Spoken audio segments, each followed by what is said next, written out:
So what exactly makes a cool GT4 ride? Well, the PlayStation Underground spent an afternoon with Cameron Evans, one of the auto industry judges from the GT4 Awards panel and host of Hot Rodding TV. We followed Cameron as he walked the floor of the Specialty Equipment Market Association's annual Sema Auto Show in Las Vegas and shared his expert insights to get an in-depth look at what goes into choosing an award-winning car. This show is absolutely huge, but finally we found our first car. It's Mark Kroll's Z28. It's a convertible, it's in the Holly booth. This thing goes as fast as it looks.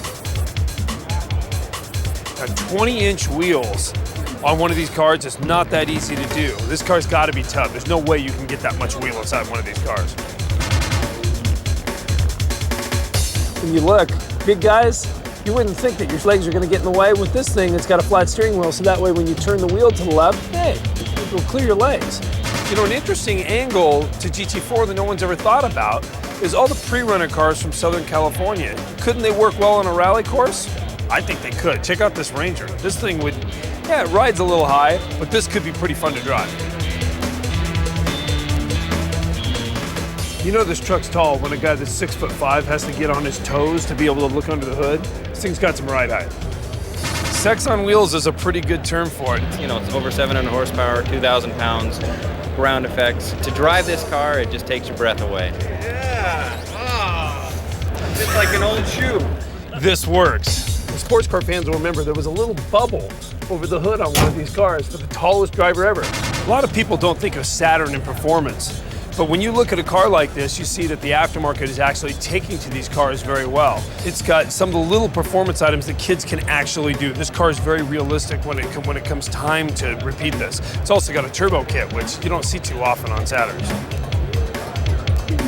Now, tell me a little bit about the actual modifications to this car beyond what you can see with the naked eye. Okay, well, Good Performance has turbocharged it. That's what all these pipings are for. Adds about 85 horsepower to the wheels, bolts direct onto a stock motor.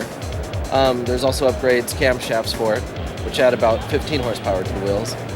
Throttle body upgrade, and then there's also headers for it. So it's a basic, easy bolt-on, ready-to-go kit. You have the sensible Saturn. Yes. Hey, this thing could make it. This 62 Corvette is a perfect example of a hot rod for GT4. I mean, not only does it have the classic lines, it's got a little more wheel and tire, a little bit of suspension. It's got the upgrade you want, but the most important thing about this particular 62 Corvette is the ZZ430 engine. This engine is one of the most rare crate engines you can possibly buy from General Motors. To me, this is perfect for the hot rod category.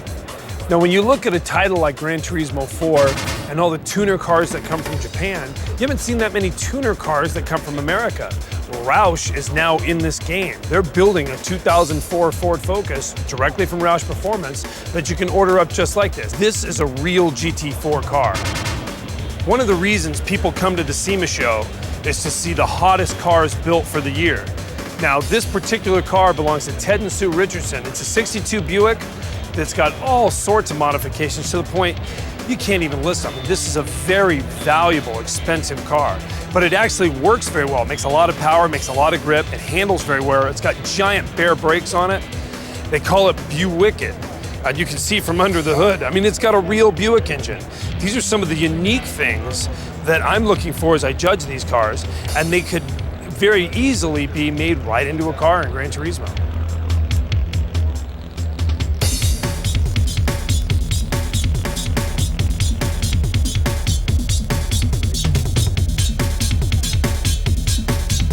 As you can see, the SEMA show is absolutely giant. We've judged all sorts of different cars for Gran Turismo 4, but now we need to find out who the winner is. In fact, I've got to go, man. We got other cars to go see. We've got to make sure we come up with the winner.